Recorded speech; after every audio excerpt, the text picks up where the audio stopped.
Selamat pagi anda sedang menonton Awani Pagi bersama saya Nur Syazwani Safi Syam dan juga rakan penyampai Amirul Aiman. Hari ini kita nak membincangkan berkenaan dengan krisis kemanusiaan yang mana terdapat lebih daripada 120 konflik bersenjata di seluruh dunia dengan lebih daripada 2 bilion orang suku daripada populasi global tinggal di kawasan yang terjejas oleh konflik. Di Gaza contohnya, orang awam depan trauma yang tidak terbayang apabila rumah dan sekolah dimusnahkan dan seluruh keluarga terpisah. Bukan sahaja di Gaza ataupun di Palestin, tetapi di Myanmar juga pertempuran yang berterusan telah memaksa ribuan orang melarikan diri, merampas kestabilan dan keselamatan mereka. Ya, di Syria pula bertahun-tahun perang telah menyebabkan satu generasi membesar di tengah-tengah keganasan tanpa akses kepada pendidikan dan penjagaan kesihatan. Kesan peperangan terhadap manusia adalah mendalam dengan kehilangan nyawa serta-merta dan trauma juga yang jangka panjang akan berterusan untuk generasi yang akan datang.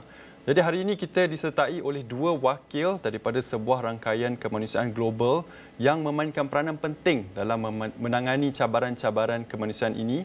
Untuk bercakap lanjut, kita bersama Datuk Daniel Iskandar, Timbalan Setiausaha Agung Bulan Sabit Merah Malaysia, MRC, dan Margarita Dascanio, Regional Legal Advisor of the International Committee of the Red Cross ICRC. Ya. Untuk Margarita, kita akan cuba dapatkan beliau sebentar lagi kerana ada masalah connection. Jadi untuk Datuk, soalannya bagaimana organisasi Datuk memberi respons serta keperluan mendesak untuk mematuhi undang-undang kemanusiaan antarabangsa bagi melindungi orang ramai semasa konflik, Datuk? Terima kasih Cik Salwani dan juga Cik Amirul. Terima kasih kepada Surat Wani kerana berjemput kami pada pagi ini. Untuk makluman, Bulan Sabit Merah Malaysia ini ditubuhkan sebagai satu badan di bawah Akta Parlimen, di mana peranan kami adalah auxiliary kepada kerajaan. Memandangkan Malaysia adalah salah satu daripada penandatangan Convention Geneva, maka Bulan Sabit Merah merupakan pelopor ataupun penyokong utama apabila kita bercakap mengenai undang-undang kemanusiaan antarabangsa ataupun international humanitarian law. Kesan konflik ini membawa penderitaan yang meluas terhadap masyarakat dari segi ekonomi, dari segi sosial, mental dan fizikal. Jadi apabila kita bercakap mengenai konflik, itu adalah kesan-kesan yang akan dihadapi oleh sebuah negara. Jadi kita harus menegakkan prinsip kedaulatan ataupun prinsip untuk mengamalkan undang-undang kemanusiaan ini bagi kata orang minimize the damage yang akan berlaku ataupun yang akan memberi kesan yang amat teruk kepada komuniti tersebut.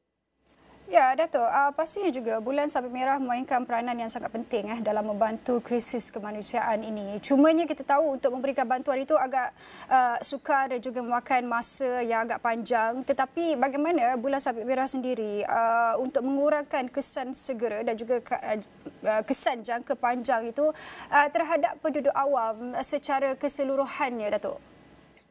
Ya, baik. Untuk makluman, Bulan Sabit Merah merupakan salah sebuah badan atau organisasi di antara 190 organisasi Palang Merah dan Bulan Sabit Merah seluruh dunia, di mana kami merupakan ahli di bawah movement pergerakan International Federation of Red Cross dan Red Crescent Societies yang berpusat di Geneva, Switzerland. Maka kami akan memainkan peranan mengikut lunas-lunas yang ditetapkan, piagam-piagam atau piawaian FRC yang ditetapkan, dan kita juga bekerjasama dengan ICRC, iaitu International Red Cross, Committee of Red Cross, apabila kami menjadi contoh sebagai second responder apabila kita lihat sekarang ini apa yang berlaku di seluruh dunia, yang di mana negara terlibat dalam konflik, terdapat sukarelawan, badan-badan Palang Merah ataupun Bulan Sabit yang turun padang bagi membantu masyarakat yang terkesan dengan konflik sebagai second responder. Kita dibenarkan dengan izin untuk memasuki zon-zon tertentu untuk membantu memberikan bantuan kemanusiaan kepada masyarakat. Ya Datuk. Bulan Sabit Merah, Malaysia memainkan peranan penting dalam usaha kemanusiaan di peringkat domestik. Bagaimana MRC menyumbang secara khusus semasa waktu konflik dan bagaimana kerja Datuk berbeza daripada ICRC, Datuk? Kami khususnya tugasan kami lebih kepada responder, iaitu providing aid, memberi bantuan ya kepada masyarakat. Contoh, apabila kita pergi ke kawasan yang sedang berlakunya konflik, kita membantu memberikan bantuan tim perubatan, first aid dan juga psychological first aid kepada mereka yang terkesan, ataupun kita bantu untuk mengeluarkan golongan-golongan warga emas, wanita, kanak-kanak yang memerlukan bantuan. Datuk, untuk Itulah tugasan kami. okey, itu tugas yang perlu dilaksanakan oleh Bulan Sabit Merah, tapi kita tahu pastinya ada juga cabaran-cabaran yang perlu ditempuhi oleh pasukan Bulan Sabit Merah dan juga mungkin ada organisasi-organisasi lain. Apa cabaran-cabaran utama yang perlu dihadapi yang mungkin orang luar tidak memahami secara tuntasnya, Datuk?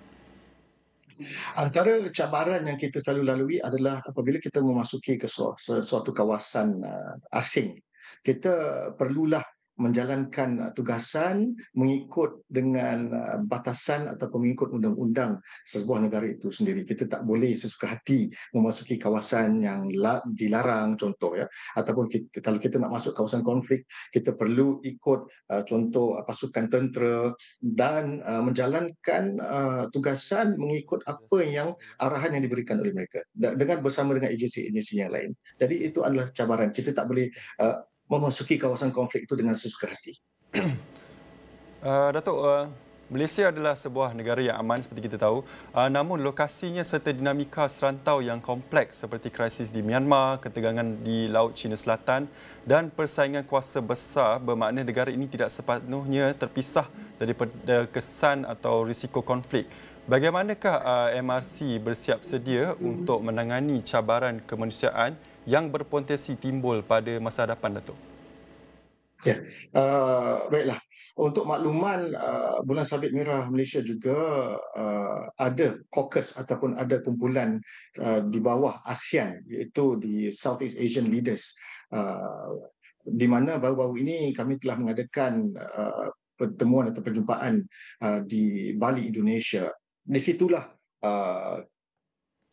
Persatuan-Persatuan Bulan Sabit Merah, Palang Merah, ASEAN membincangkan perkara-perkara yang sedang berlaku dan yang mungkin akan berlaku sekiranya konflik itu berlaku. Apakah peranan kami masing-masing? Jadi kami ini di dalam ASEAN, leaders ini merupakan seperti saudara, jiran yang dekat. Jadi Malaysia memainkan peranan yang penting untuk menjadi mungkin saluran bantuan yang utama ataupun yang pertama membantu rakan-rakan ASEAN yang mengalami konflik. Okey, pastinya untuk bercakap lebih lanjut berkenaan dengan mungkin konflik serantau ini, kejap lagi kita kupas dan juga tanyakan kepada Datuk. Cumanya dari segi bentuk bantuan yang disalurkan kepada mangsa-mangsa dalam krisis kemanusiaan ini, tidak kisahlah sama ada di Gaza ataupun di Myanmar ataupun di mana-mana kawasan tempur yang lain. Datuk ada tekankan tadi berkaitan dengan bantuan dari segi psikologikal. Sebab kita tahu kalau bantuan perubatan ini mungkin perlu menempuh kawasan-kawasan yang agak sukar. Jadi perkara itu kita sedia maklum agak sukar untuk dilaksanakan. Tapi dari segi psikologikalnya, Datuk, bagaimana peranan Bulan Sabit Merah untuk membantu mereka ini? Ini adalah satu kekangan yang amat besar bagi kami selaku badan sukarelawan untuk membantu mereka yang terkesan dengan konflik.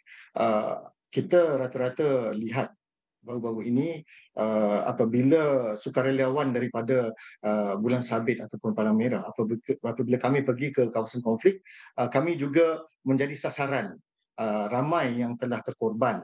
Jadi itu juga dari segi psikologi akan juga terkesan terhadap kami semua.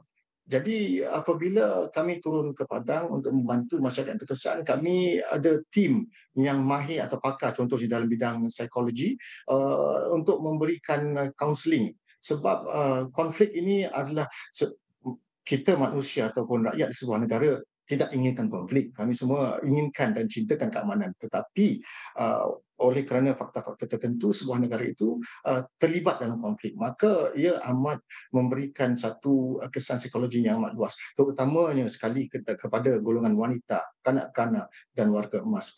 Jadi psikologi, psychosocial support, memberikan sokongan psikososial ini amat penting. Jadi selalu kalau kami turun atau dikehendaki turun, kami memang bersedia dengan pakar-pakar psikologi untuk memberikan kaunseling kepada masyarakat. Pak Datuk, BSMM telah lama memainkan peranan penting dalam memberikan bantuan kemanusiaan di Malaysia. Apakah perubahan terbesar yang Datuk lihat dari segi operasi BSMM sejak beberapa dekad yang lalu, Datuk? Untuk makluman, kami telah berusia 75 tahun. Dan dalam masa ini memang kita dapat lihat perkembangan peranan Bulan Sabit Merah untuk membantu kerajaan apabila di masa aman ataupun bencana.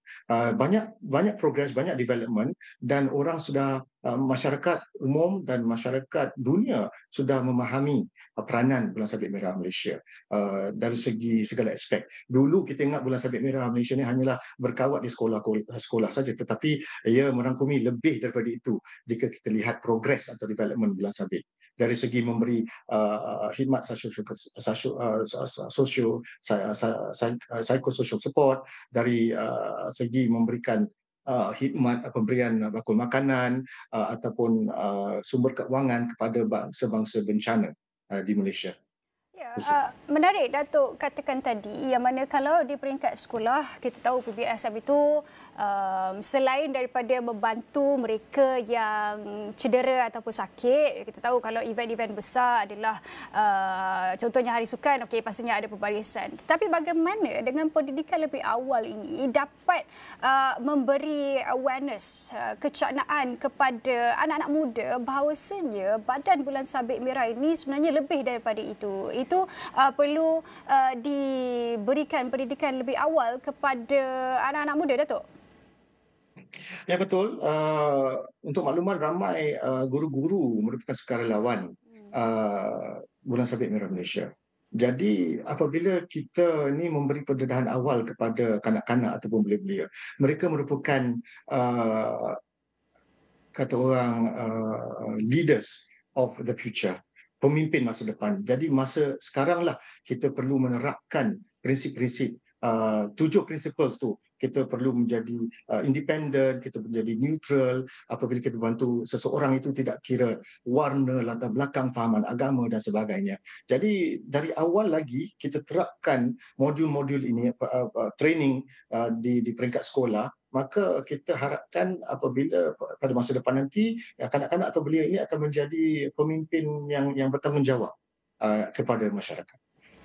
Baik, ya, itu perkongsian mengenai banyak lagi perkongsian mengenai kesan peperangan terhadap penduduk awam dan peranan organisasi kemanusiaan dalam memberi bantuan semasa konflik. Banyak lagi kita akan bincangkan selepas ini, tapi kita berehat seketika.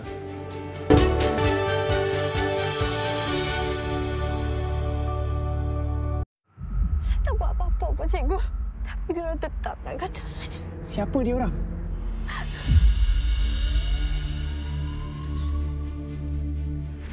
Orang yang tolak Rina, jatuh bangunan. Kadang-kadang nak betulkan apa yang salah, balas dendam itu perlu.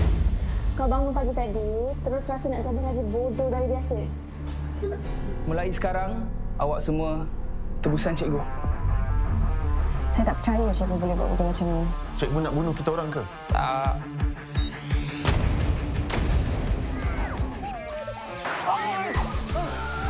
Awak akan makan dekat sini, awak akan tidur dekat sini, awak akan solat dekat sini. Mandi jenazah pun dekat sini. Kita akan sama-sama cari siapa yang bunuh Rina. Wajah saya takkan balik kecuali diorang bagi apa yang saya nak. Kelas tahanan Cikgu Hiragi di Astro Ria dan Astro Go.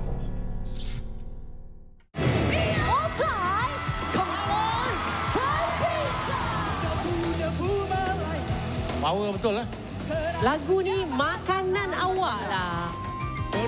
Kuban CD ke atas pentas dengan bila berpakaian uniform tu, wah, jauh berbeza. Pentas dibuka, perjalanan mereka diteruskan. Usia 60 tahun tapi tenaga macam 40 tahun. Kilauan Emas 2024 di Astro Prima dan Astro Go.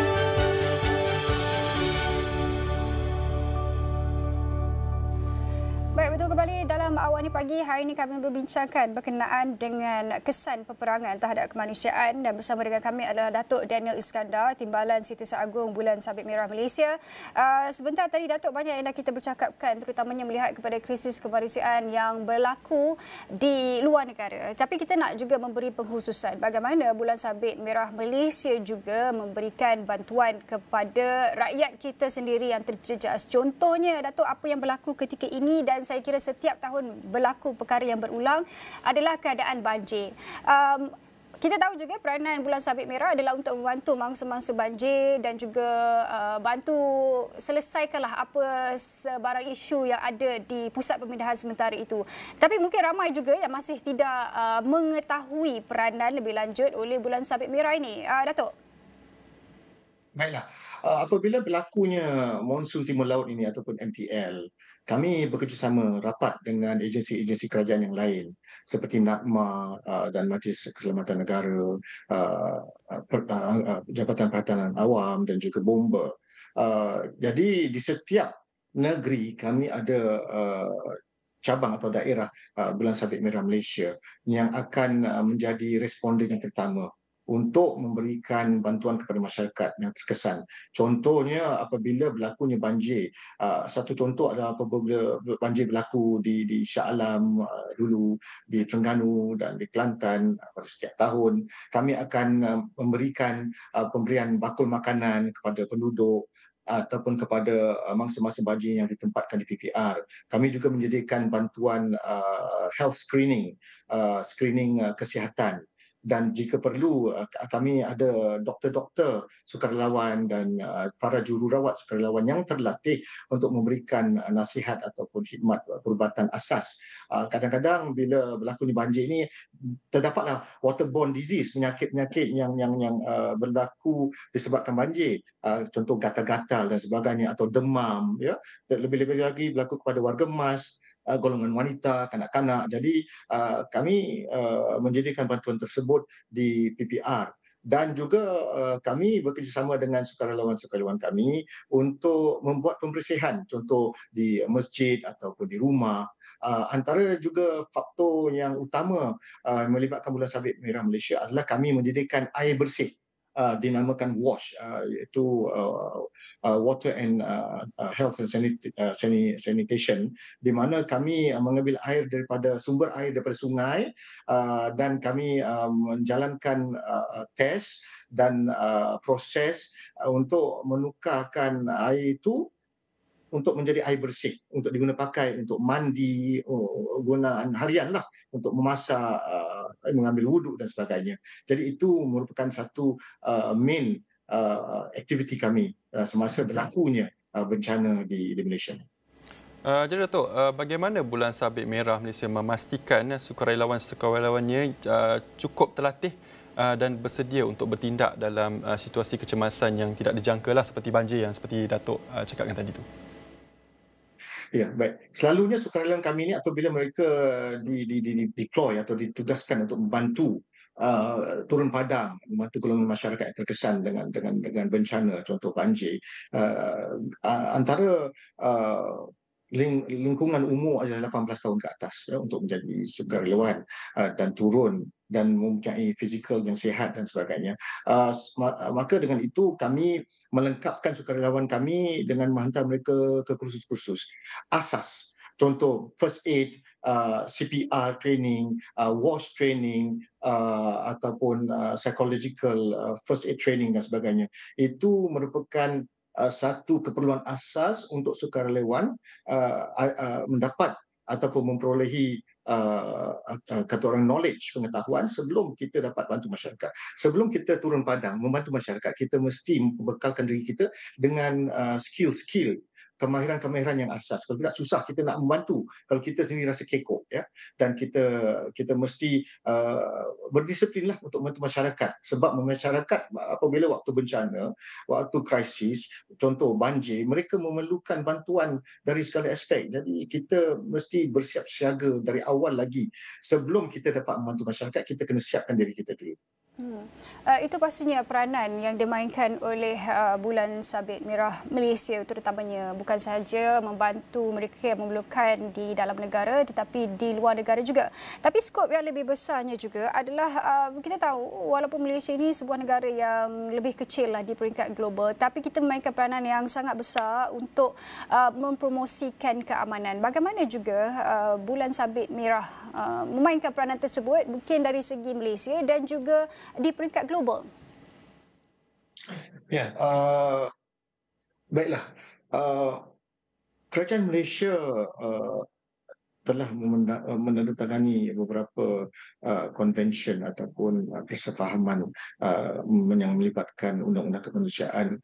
Jadi kita perlu memahami bahawa kita ini haruslah menggunakan prinsip International Humanitarian Law atau IHL bagi kita hendak kata orang tackle isu-isu yang melibatkan konflik, di mana kita perlu juga fokus dengan piagam-piagam Majlis ataupun United Nations, Bangsa-Bangsa Bersatu. Kita perlukan dari segi platform ASEAN pula kita gunakan untuk memastikan bahawa prinsip ini diterapkan dalam semua peringkat. Jadi bukan saja di dunia, di ASEAN, malah di mana-mana saja kita perlu menegakkan prinsip tersebut.